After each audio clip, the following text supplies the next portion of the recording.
7 days left of the LCK. We end next Thursday. Here we go for the first game of the day.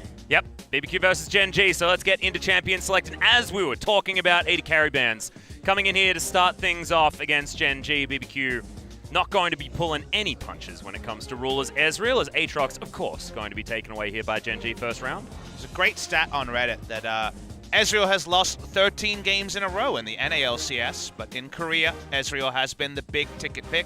I think there was some really good discussion in the thread because Ezreal, every single AD carry I talked to, loves Ezreal, has played it their entire career, has been their most played before they were pro player.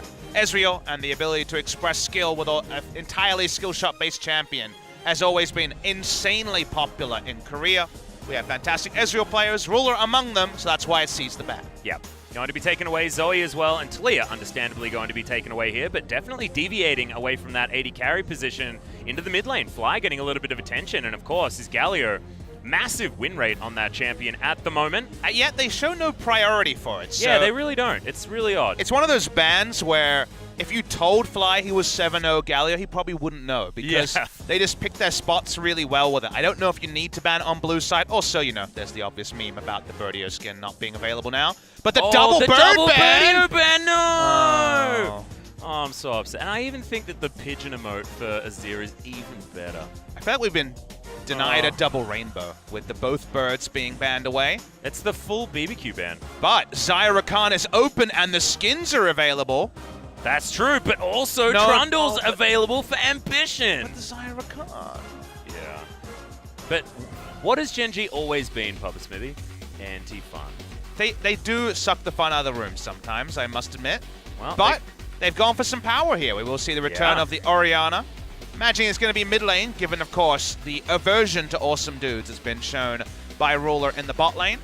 bbq, considering their jungle pick, see how aggressive they want to get. The Kindred is open, could be considered here, but Orianna's very good compositionally into Kindred, so I think it will be a risk.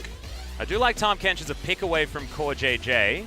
Going to be locking down the bottom lane here for Ghost and, of course, Ignar, but not necessarily feeling like an Ignar champion is the Tahm Kench. He's been preferring it recently, trying to be playing around his duo laner more than just his engaged support of the day. Yeah. So I don't mind experimenting with Ghost finding more agency in a game. When Alistair is left available, though, and Core JJ's been spamming it recently as well, would have liked to see Ignar pick up a champion that he's found fantastic success on, as we're having a look at Ivan for a long time. But Gragas is going to be the lock-in here, most likely for Trick. When Trick's on the team, you have a good feeling they're going to stick around and hover that Ivern.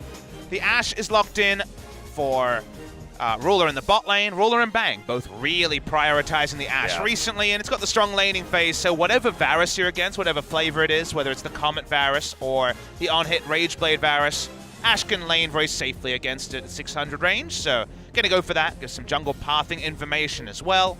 Probably going to be a Gragas jungle, I guess, here, because the support is already taken. Plenty of victories for Ignar. He's actually 3-4 on the Gragas, on a team that doesn't have a lot of victories. Gen G say we'd like to play Gnar by banning away the Jace. The only pick that's working in Korea against the Gnar. Yeah, there's certainly been a thin amount of picks that have been figuring their way through the matchup. And Gnar could be, of course, the Gen G skin. Oh, and then the Jace. So the double Gnar picks. So Gen G definitely looking to give Cuvée the I saw the best Jace. lane I already possible. knew it, baby. I didn't even need to know about the GP. They definitely want to pick Gnar. Also, it's Cuvée, so I'm no prophet over here. No. bbq, do you have a different pick? Are you happy to pick Cho'Gath into Gnar? It's kind of the scenario you're at here. You could ban something else and just take Cho'Gath, which is one of Crazy's best picks. I just feel like banning Gnar is a little bit too free right now, but Rakan is going to be the ban, so bbq say, bring on the Gnar, we don't care. It's going to be Cho'Gath versus Gnar. Yeah. You would have to imagine, unless Cuvée wants to show us something new on his side, they could go for the Ashe Alistair and lock in that Gnar later. Gnar is very obvious here for both sides, but it seems like Gen G aren't actually going to show Gnar priority and also aren't going to show a Gen G skin, if possible. Playing a little bit of Gnar chicken here in our game number one. Crazy, probably going to be the first one to lock that one away because it does make a lot of sense. Gen G gave them free bans when it comes to counter picks. And he's going to use an old Aussie adage of yeah, nah. Yeah, nah. Yeah, nah, I'll take that one away from you, mate. Yeah, there you go. Oh, yeah? Oh, God. Oh, When he first came out, we overdid the year Nah and now we're jokes bringing it back way 3.5 too much. years later. Yeah. I mean, it made a little bit more sense then because we were commentating the Oceanic League. So, look, people love our brash Aussieisms, from what I understand. So we're just giving the people what they want. Yep. So now going to be locked in. I don't pick here. They already have a Tom Kench, so you imagine this is going to be a mid lane champion. It's Azir is the obvious one here because Azir's banned away. So what is the new mid lane pick? Into Orianna, the Corki's been buffed. Here we go. Here we go. The Gatling Gunner himself in the mid lane. The early game damage of that ability is busted at the moment. Getting so much shred. All right, of course, is the same in the late game, but we all know what Corki's capable of in the late game, so that's absolutely fine. I get to talk about power spikes forever, and Cuvée is going to take the losing matchup of the Kennen into Nah, which has always been considered a good matchup, just based on history, hasn't been working. Gen G trying to rewrite the script on that one, but damn, they've got some teamfight power with the Slicing Maelstrom and the Shockwave. And look, we know Cuvée knows Nah inside and out, and Kennen is an old fallback for him. It's usually the on-hit, but I think AP has been the most reliable one against Gnar because it was AP Kennen into about 5 Gnar losses for the Kennen. The Kennen's been losing this matchup pretty frequently, like you mentioned, Atlas. Nice to see the return of the Corki. His level 1 is epically oppressive at the moment. It also gives you some information about why Trick was jumping onto the Gragas so early. Lets you know they couldn't go Kindred. Would have been too squishy a lineup. They find a jungle tank, and that does open up the Corki for Tempt. And of all time, any champion that Tempt has played. 소환사의 협곡에 오신 것을 환영합니다.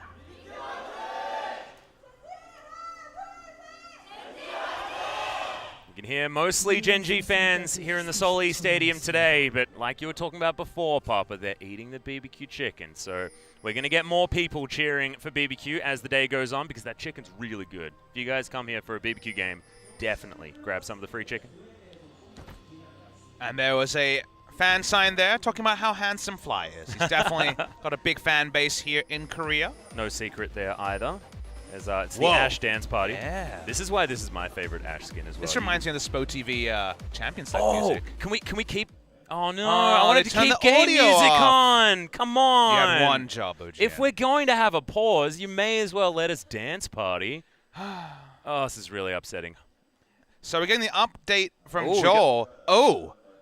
Apparently there was a Wrong rune runes. setting issue that came through, so that may require a partial remake. I wonder what that was related to. We're going to find more information and give it to you, but for now, a game issue.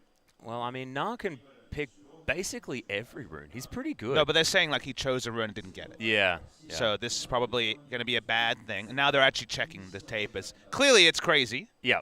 He's like, no, I really wanted precision tree. What happened? Now he's like, oh no, I messed that one up. Oh god, that's what his face was telling me just then. Like he's realizing that, hang on, I just made an oopsie.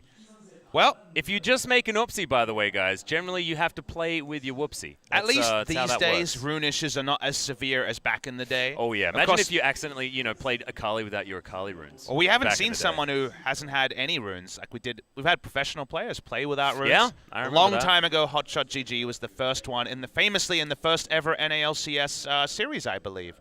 Played with no runes for CLG. And then there has been one or two other times it's happened after the fact. You definitely know here because we've all played a solo queue game with someone who had no keystone. Yeah. Okay. He mistakenly did it. Oops, So an oopsie has been made. It is definitely the whoopsie. A confirmed whoopsie. Oh no, it's the worst kind of whoopsie. It's the confirmed whoopsie. Accidental whoopsies. You're like, oh, whoopsie. Yeah, but now you're like, oh, You whoopsie. also want some ambiguity when it comes to your whoopsie, just so in case people can say not necessarily an actual whoopsie, we don't know, but we can confirm it's a whoopsie, and Crazy's going to be playing with his crazy whoopsie as well. You can see they didn't mess it up that badly, although Airy has it's definitely really standard. So I actually would like to see his runes. If he has mana flow ban, that'd be a bad time. He doesn't have mana flow ban. He's got the magic resist shield, which is useful. Yeah. I guess if we get the full rune page, maybe we'll be able to look at one and wag our fingers negatively at him. Well, wagging your fingers negatively at Ruler is going to be a difficult one to do, as he's been pretty good at playing 80 carries recently, apart from that one opportunity to get caught against Griffin that lost them the series. So let's talk about some actual related to runes. In this case, the summoners. Notice that bbq are running triple teleport, but Genji are only running one. Ruler is running combat summoners in the bot. He does this quite a lot to try to win the 2v2 harder. Getting the official information here that it was actually the secondary precision is around where the problem is, so the airy part is normal for Crazy. Yeah, not wanting to go into precision. Or maybe the precision choices were not 100% clear, but it is the combat summoner from Ruler. Basically, if Ruler doesn't get a support or an 80 carry counter pick in terms of matchup, he'll usually take summoner heal just to win the 2v2. And Ashe versus Varus obviously is a pretty competitive one where there's no true counter pick between the two. The heal on Fly is also a choice here. Teleport nerf is live. We're on patch 8.14 today, and we get that confirmation that this season, the Gnar has actually been beating Cannon pretty reliably. I believe the one victory was an AP Cannon. Maybe wrong on that one, but it's been 80 Cannon through and through recently. Genji's comp here, if you guys wonder what it's going to do. After we see Ambition will pick up level 3 from the Gromp. Genji want to get a lead for Cuvée, have him split push and beat Gnar in the side lane, and they have just about the safest 4 in a 4-1 comp where Orianna Ashe have long range, shielding, and also movement speed to disengage, the Trundle Pillar to disengage. They roll up around mid lane while Gnar has no pressure in top as Kennen is pushing him in. That's how Genji want to play it out, because if you're going 80 Kennen, you're not about the team fights. Yeah, and this is exactly what we saw out of MVP, and they almost made it work as well in their last series. ADD making his re-debut after some health issues and did play a pretty beautiful Kennen game, to be honest, despite the loss. His Ambition looking for a very early level 3 gank. He's going to make his way in. It's really good positioning. There's the headbutt. Flash Pulve to come in from CoreJJ. Gets the stun onto Ignar, who uses the flash, but Pillar's held for so long. Grey Health will keep Ignar alive for a while, but all of them just kiting this one forward. Ruler wants the auto, gets it! And first blood goes over to Genji. It was a really close one, Atlas. That last auto may not have killed, just about, probably overkill by about 5 health. Yeah. They pick up the kill there. The stuns were so well done. The taxi W into Flash Q, eventually being able to keep them around for long enough. Genji take down Ignar. Nice little lead. Ignar has gone Guardian this game, so that was even extra tankiness on the all-in. But it means he doesn't have a teleport. He has to walk to lane. Yep. Not going to have the availability of the spellbook, which is what you were alluding to there, Papa, of course. Wow. Thankfully, Ghost kept his flash, so that's good news. But Ruler on the other side also didn't have to flash to get that last auto. His Trick going to try and deny a little bit here, but Ambition's pretty comfortable, given the fact that he was able to help grab that first blood, despite being behind a level. And these runes are definitely counter expectation. We've saw basically only melee supports with Unsealed Spellbook, neither taking Unsealed Spellbook this game. Yeah. Trick rolls through, but no gank pressure there onto Fly, as he's already started to pull away. But yeah, no Unsealed Spellbook. For once, the smite should be very clear in a team fight. Yeah, there we go. And also no Cho'Gath as well, so we could have like some full 50-50s. Nice, honest League of Legends. Here we go. Perfect. Score would like to be in this game to try and get back his smite prowess in a true 50-50 smite situation. He just needs to hit a 50-50 smite in the final. That's what he needs to do. He does. Otherwise, the 2 HP meme will live forever. Or he needs to do it on 1 HP to upgrade his meme. Is that an upgrade? Well, I mean, it depends which way you're looking at it. Exactly. I'm a cup half full kind of guy, though. As you can see bbq continuing to shove things forward, given the fact that Ghost was able to stay alive and kept that summoner. He's still been able to stay very, very relevant in this lane and utilizing the teleport to get himself back. So he does have Corrupting Potion, which is, we've seen a little bit more of, as Cuvée showing that, yes, Cannon can win this matchup, just not necessarily winning the games. I mean, that was just pretty poor laning by Crazy. You don't take standing trades against press the attack if you have Summoner Airy. Triumphant Coup de Grace, that's absolutely... Coup de Grace, sorry, Coup de Grace. Oh man, I've been reading it too much. It's Coup de Grace. Going to be taken here by Crazy. Understandable stuff here, so I think the precision option was fine. Well, what else are you going to do? Look, you just want the player to have the runes he's most comfortable and practiced on, right? So, not 100% clear where he would have gone instead. Maybe more defensively. Maybe it should have been Resolve second to get through a tricky matchup against the Cannon.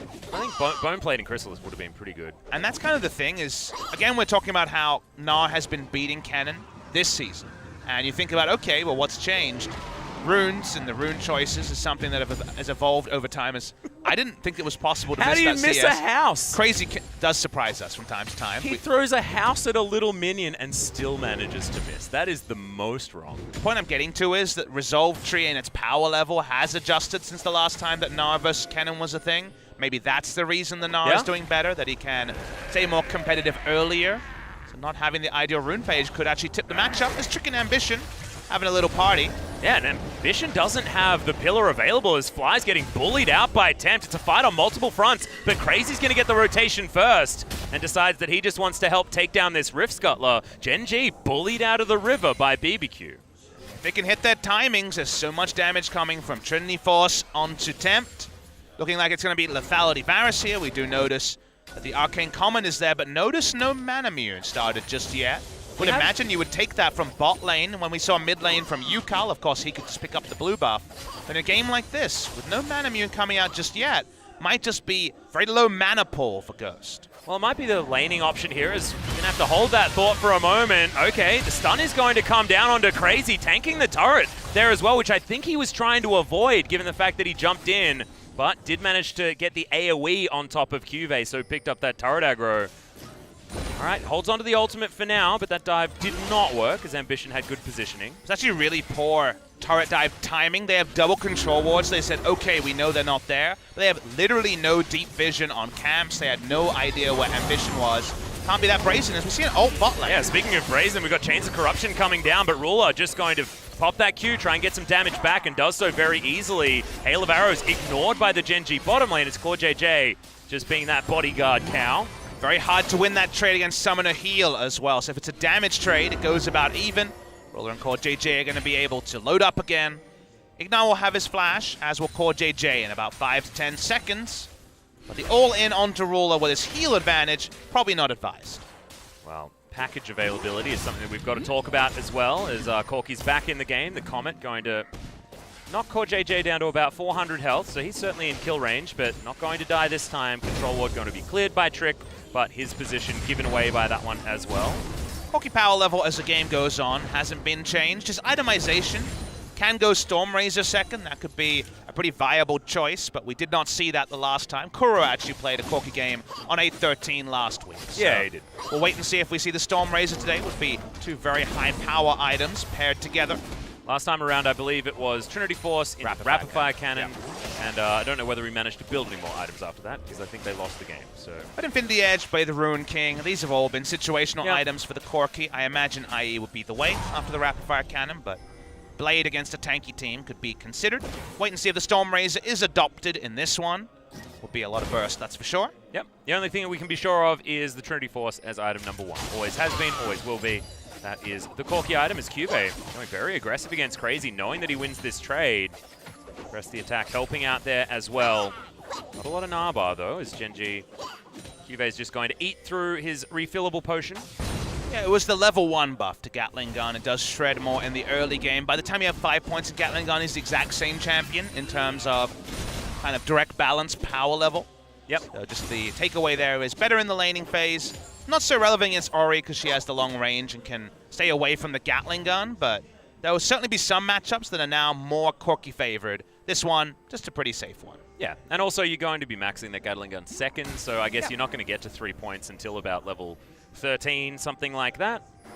So it certainly is very relevant in the first, say, 17 minutes of the game or something like that. Now, if you want to go and be a mad scientist in solo queue, I think Corky against Darius would be a very nice top lane matchup. Oh, yeah. You can keep distance against him. The Vayne versus Darius is always a Darius counter pick. Against some of those top laners, having an oppressive E level 1 and you level 1 trade against a melee top laner a lot more is actually very useful. So, again, it's a pretty edge case. We probably won't see it in pro play in Korea, but top lane Corky has always been an edge and meta pick, and I think it is a lot better because of that E buff. I also do like to trust the Papa Smithy edge choices in solo queue as well. I like to live on the edge. Yeah, you have some mad scientist ideas, and they certainly do tend to work out. Last time I took your advice, it was Vi, and yeah, I did a lot of winning.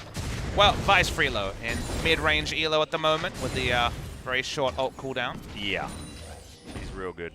One day, we're going to see her in the LCK. Who's our resident Vi player, do you think? Who would be a Vi player? Who I'm wants thinking to about junglers. Yeah. Who do I see as my Haru? Oh, yeah, Spirit as well. Yeah, Thanks. Spirit and Haru. Yeah, makes some sense. As Tempt didn't find an opportunity to utilize his package and is just going to throw it down in the mid lane. Shout out to Brendan Valdez. Oh, we don't talk about package size here. Only he can rate how big. I know. is. I find it a little bit unfortunate that we're not qualified No. to really talk about Corki properly. Yep. Yeah.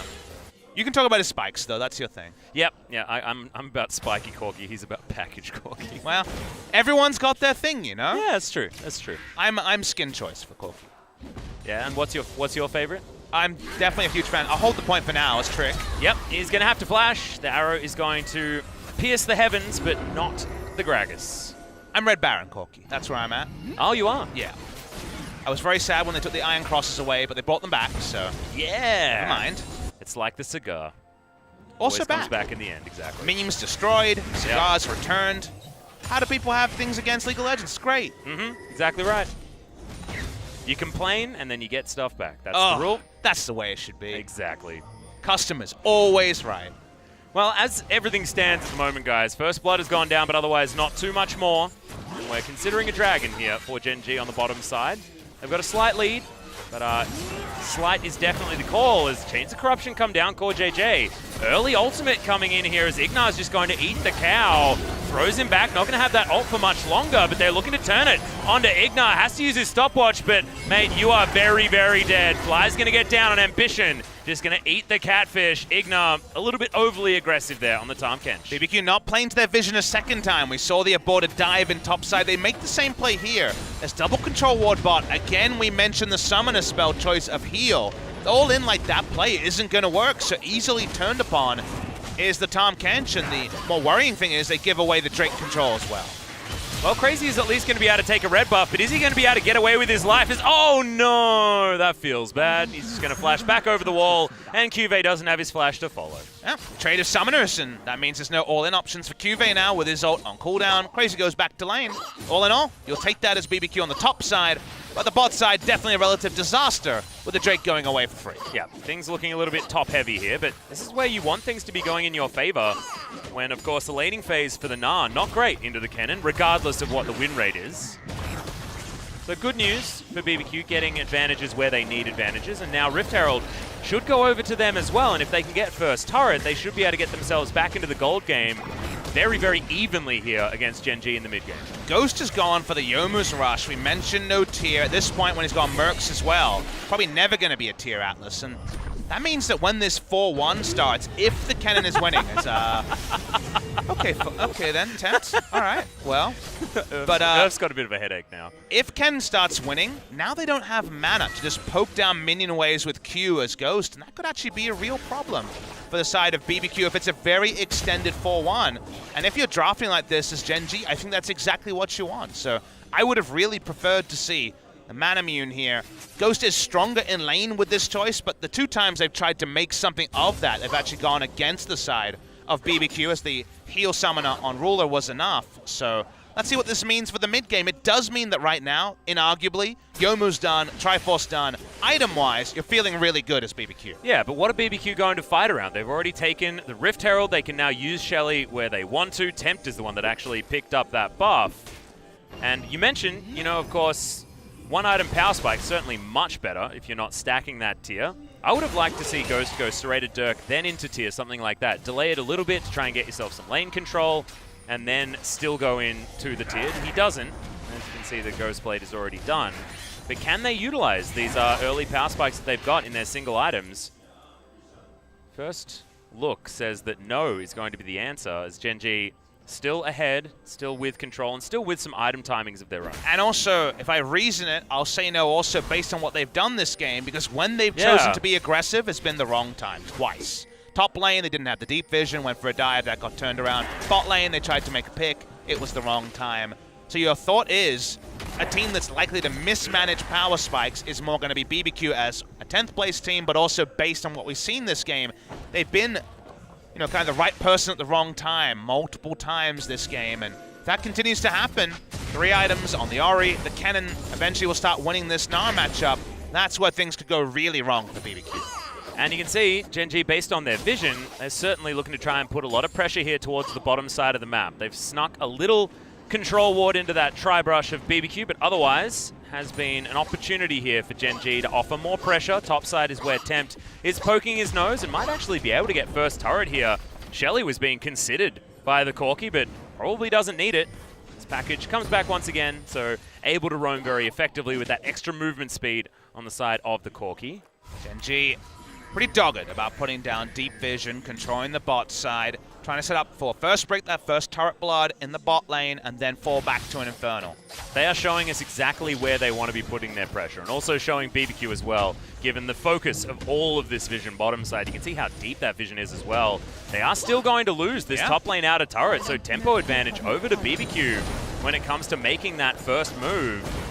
Tempt also, a lot of control here in this mid lane now that he's got his first item spike. Is Trick, getting aggressive onto Ambition. Takes about half of his health bar, but remember, sitting on Subjugate, so can always get a bunch of that health back. Very nice little ward spot there, actually put down by Ignar, I believe, between the brush and also the tri-brush. Means they will get a spotting on Core JJ. Has been roaming for vision around that red as much as possible. Solo gold onto Gnar will delay the time by which Kennen can win the 1v1 even further, Atlas. So the 4-1 plan for Gen G is being delayed. Fly doesn't actually go for the QR play, and they're too late on it. Oh, yeah. Had to throw it from the river, so not going to be able to find it there is Ruler. And now the fight is on. Shelly's going to get her charge. Not going to take down the turret here, as her eye's going to be poked, and Shelly's going to fall. But Gen G behind the play here in this early game. We're used to talking about that, but it's not how they want this game to go, because the scaling options for bbq are fine. Of course, when you've got an on-hit cannon, you're looking to try and get more control in the earlier stages of the game, and bbq, they've got a great team fight moving forward, and their damage spread is beautiful given the fact that they've got regular AD carry plus a Corki. It's exactly what you want for consistent damage of both fronts in the late game. We outlined how the ideal way the game played out for Gen G would be all about getting Kennen oppressive in the 1v1 and then having the safest ever 4 in the mid lane with Trundle and Trundle's ability to disengage, and Orianna and Ashe for safe poke and wave clear. If Cuvée gives up 600 gold for that solo first brick turret on the top side, his time to actually win the lane gets later and later. Gen G might just win team fights because they're a better team than bbq, but that's not what you really want to train when you're Gen G. You're training for best of fives, you're training for facing the top teams. The ordered way to win this game may have to be abandoned, or they might have to wait for Cuvée to hit 3 or 4 items and continue to exclusively build for lane. Well, he's going to pick up his Durham's Fist of his own now as well, so it looks like he's going to hold off on the damage a little bit after this Blade of the Ruined King is completed and go towards a Frozen Mallet himself. Couldn't imagine a Sterix Gauge would come in from a cannon, so that would make a lot of sense if you were going to go for the Frozy Mallet. Gen G thinking about their second dragon here, as it is going to be the Infernal. Great dragon choice, but bbq don't want to give this one up without a fight. No package available for Tempt as Core JJ getting pressured out. It is just going to be the dragon taken as Ambition will throw the pillar in. They're looking for the fight. Body slam gets Trick out of the way, but Core JJ, he's in an aggressive position. Ignar just going to eat up the Corki, and he gets a good backline position here as well in this fight. Explosive Cask is a doozy from Trick, and that is going to be a free disengage here for Gen G. The disengage at the start from bbq was excellent to not be hit by any of the engage. A turn ultimate from there, and it would have been a kill for bbq, but they missed the ultimate from Gragas. That really counts against them. They should have been more confident in their damage at this point. They are very strong at the moment, bbq, after disengaging all of the Gen G attempts. It's exactly when they want to be fighting as well. I mean, Tempt, he's got the Sorcerer Shoes there as well. We've got a second Serrated Dirk onto Ghost, and he had a mana pool for that last fight. I think you're exactly right, Papa. Missed opportunity for bbq, and they just give over a Drake in the end, and nothing else really is gained. And it's a problem for bbq, unable to really make these assertive plays around this mid-game is hurting them, because their composition would be able to do it if they could execute. Into the extended laning phase, still laning at 20 minutes into the game. Really good interview with Piglet, actually, from Inven Global today, talking about his opinion of why Korean teams lost at Rift Rivals, talking about how Korean players only play up when their jungler is around and never play aggressive otherwise. And of course, Piglet was known as a dominant laner plenty of times. So it was very interesting to hear from Piglet about the tendencies. This is another passive game. Gen G, chief offenders of the passive game scenario. Also giving away a little bit too much information with the fact that everyone just plays too passively until they definitely have an advantage, and then it's if only you always only play up when the jungler is there, then the enemy knows when the jungler is there. So that's why we've had players who've bucked that trend. Faker, for example, known for playing aggressive even when his jungler wasn't there. I'd say BDD, at his best, also able to do that. A trend we want to see. We want to see teams able to circumvent some of these very slow early games, like this one where we have 2 kills at 20 minutes, but Gen G and BBQ probably not the teams to look for in that regard. Yeah, I feel like we're focusing on the wrong teams here, but at the moment this game is extraordinarily close, Poppy. You can see bottom lane, about nothing in it as this minion wave is going to get eaten up, and that is going to be exactly 221 apiece here for our 2 marksmen with their bows and arrows, in the mid lane as well. Very, very close as the Orianna pushes the way forward, and that is going to be evened out by Tempt. And in a all gold is equal type game, I really like how BBQ looks with their composition. Yes, they haven't been able to execute so far on what their comp wants to be doing, but things are still extremely close, and BBQ do have that lead given the first turret blood going down on the top side in favor of the Gnar. I'm honestly pretty disappointed with how Gen G have played out this game. They've been unable to set up around Cuvée, and that was their most reliable win condition. If they just use this opportunity to have a 35-minute bot lane laning phase, just to get enough items and then win a team fight because they're a better team, it doesn't really increase my confidence in Gen G going on and playing better teams into best of 5. So while they may still win because they've been able to make this game a 3-item carry, let's win a team fight 5v5, yeah, they could have played this game out significantly differently.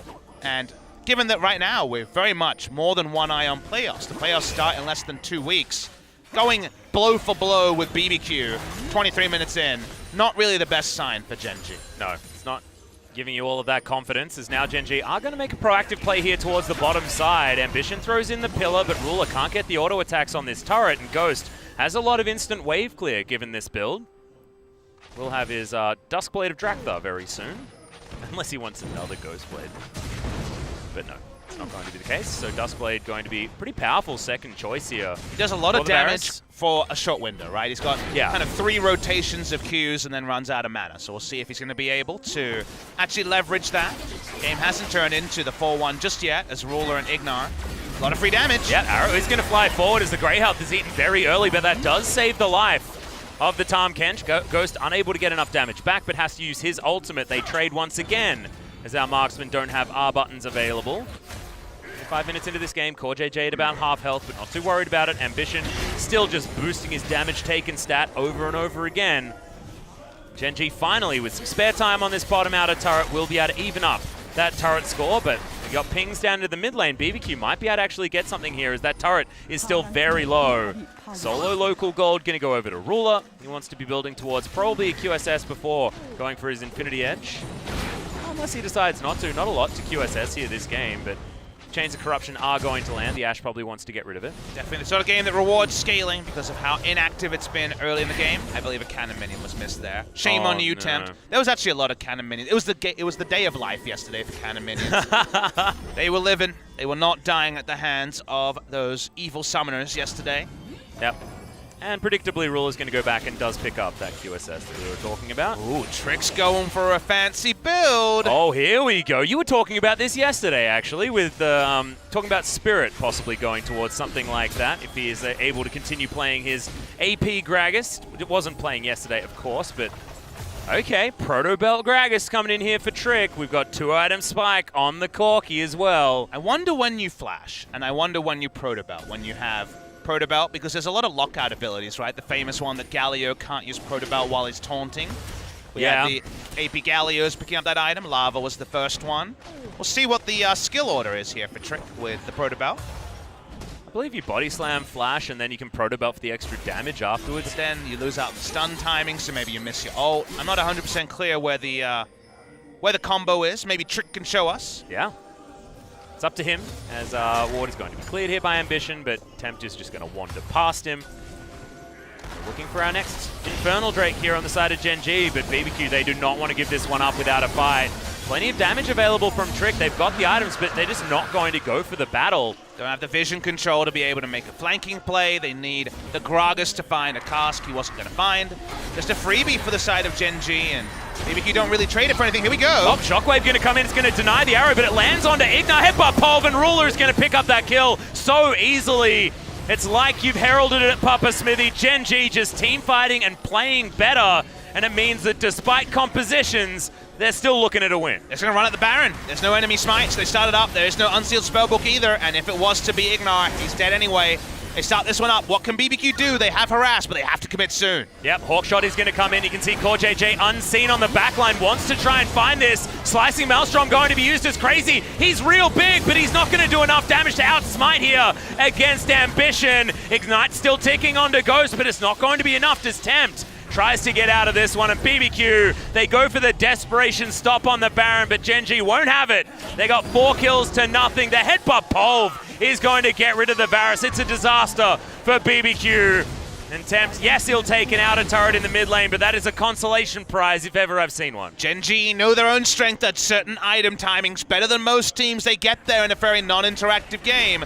And then a moment like this happens. Trick gets interrupted out of the body slam. Probably should have used the Proto Belt or the Flash to try to get away from the Shockwave, but he's too slow on that one, Atlas. That means he goes down. Ignar dies next to him. EU imports die, so does the Baron, and now Gen G have a huge, maybe unassailable lead in game number 1. Yeah, this is gigantic. You can see Ruler, he says that he just wants to win the game as well. He's going for Guardian Angel as item number 3. Already has his stopwatch and a chain vest there to the tune of that one as Cuvee. Remember, he eats through turrets. He's gone Rageblade this game as his 2.5 item after his Durham's Fist that he picked up early on. And Gen G mowing down these structures. Cuvee still wanting more as the arrow is going to fly in, but that was actually really nicely done to make sure they couldn't follow him through the small corridor. Gen G keep everyone alive. They've even got a cannon minion here backing up this siege in the mid lane. Ruler taking the turret. Atlas, they wanted this. They had to get there eventually. The Rageblade was delayed. Now the cannon wins the trades against the Nab, but it doesn't matter because they got the Baron as well. A bonus that makes the play oh so straightforward. Yep, and then there's a beautiful minion wave that they prepared earlier on the bottom side. Cuvee continues to shove this wave in on the top side of the map. The pressure feels like it's getting too much here for bbq, and all of a sudden in a game that was never more than 1,000 gold one way or the other, turns into a game that's 6,000 in the lead for Gen G, and that's only going to increase. Baron's available for another 1.5 minutes as they're looking for their second inhibitor here on the bottom side. And G roll up. What can bbq hope to do? The cask of life needs to come out from Trick. For now, just going to be rolling the barrels. And it's so sad. I just really liked what bbq had available to them, but unable to find the mechanical outplay here against Gen G, who've just been playing Gen G League of Legends, and they're not getting punished for it whatsoever. But, I mean, think about earlier, Atlas. They had invitations to make plays, but they were a bit lazy in their execution. That's not really about the micro. That's about the macro to me. The timings were off. Yeah. And now it doesn't feel like there's really anything they can do. Everywhere on the map, they are taking the brunt of the Gen G aggression. Yep, Cuvee going to be able to take down the second inhibitor. As here's, we've got the dive. CoreJJ jumps forward. Does have the ultimate available, but look at this. The stun lands onto the Mega Gnar on the back of the fight, and Crazy's just going to get exhausted. They lose their last inhibitor. They're not going to have any of that re-engage potential of the Mega Gnar, and now super creeps are coming from 3 lanes, and Gen G have got one hell of a coin purse to spend when they go back. Gen G have had one of our shorter average game times, even though they're most famous for their long games.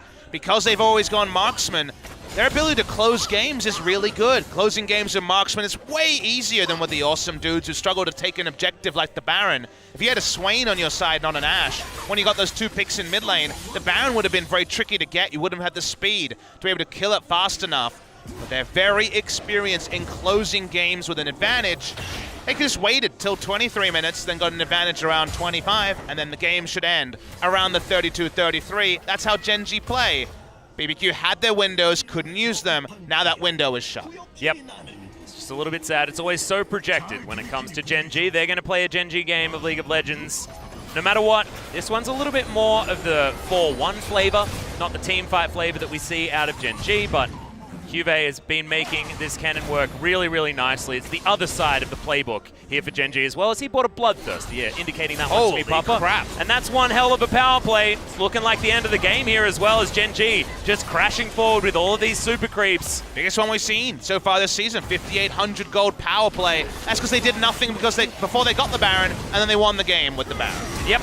And now the flash is going to come in from Trick. Tries to deliver fly, but he just sets up the hula hoop on top of his head and is just going to walk out of there. Does take down the Gragas himself as the arrow takes down Ignar. Tempt trying to go up against Ambition here, but the last remaining Nexus turret will fall, and Gen G, in the most Gen G game that we've ever seen,